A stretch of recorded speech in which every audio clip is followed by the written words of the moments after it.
Welcome in, everyone. This is Out of Order. My name is Ben Mayer. My name is Anthony Buono. And on today's episode, we're going to be talking about a federal program which lowers the cost of internet for low-income households and whether it's going to lose funding because of Congress's inability to extend it. No. Yep. What? So what am I talking about? Biden's infrastructure bill in 2021 included $14 billion to make broadband internet access more accessible to poor households. This is on the back of the pandemic, right? And it's actually an extension upon the Emergency Broadband Benefit Program, which was passed by the Trump administration because more people needed to be connected in the wake of a pandemic that was keeping everybody at home, right?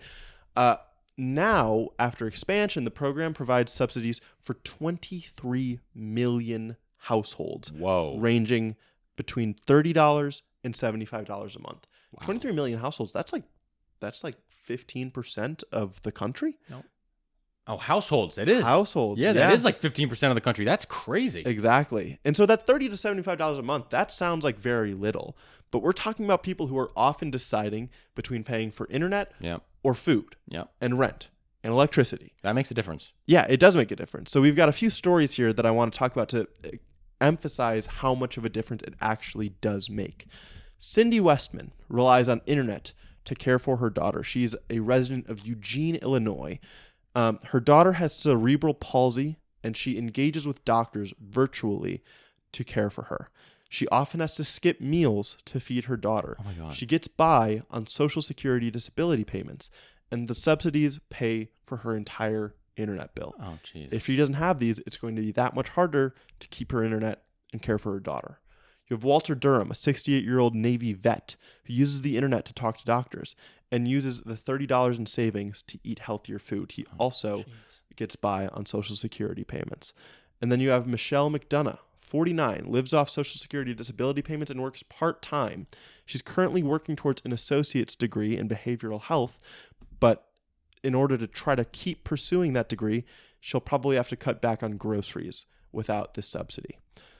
The FCC commissioner, the Federal Communication Commission, I think it is, he's crisscrossed the nation, talking to Americans who depend on this program. During one visit to a nursing home, roughly a dozen older Americans approached him to say that the program helped them access the internet for the first time. Wow. He said it's telemedicine, visiting their grandkids, going to church online. That's how they're using the internet. It's massively popular. So why isn't it passing? Because of Republican incompetence in the House. Are we for real? We are completely for real right now. A bill to extend the program was introduced in January and co-sponsored by 228 members, even mix of Democrat and Republican. Yeah. More than half of the House. But Johnson hasn't brought it to the floor. What?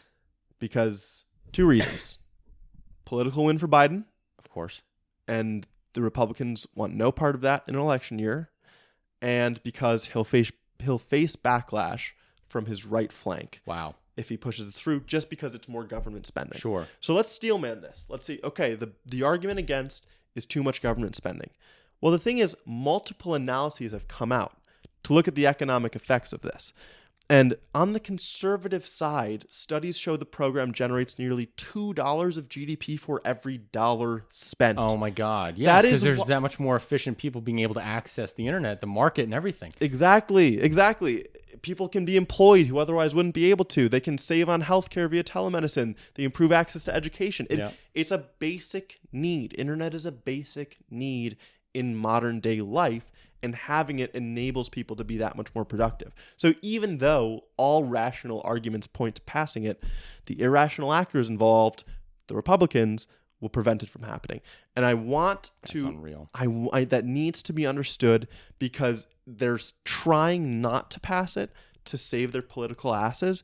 And if you rely on this program, if you know anyone who does rely on this program, or even if you are a Republican who, after hearing the rational argument, thinks this program is good, I want you to realize that by having a Republican majority in the House, it means this common sense program that provides internet for people at a relatively low cost is being allowed to expire because of the Republican House majority. Do you think that if Democrats save Mike Johnson from Marjorie Taylor Greene's motion to vacate, he comes around on this? That is actually very possible. Yeah. That is super. If 228 people have co-sponsored this, I know that there are plenty of Republicans who represent rural districts that benefited from this program immensely. Yes. Immensely. This whole broadband access program thing, this is like the electrification of the rural areas during the New Deal era, right? Yes. That's what this is. It's like the next step of that. Totally.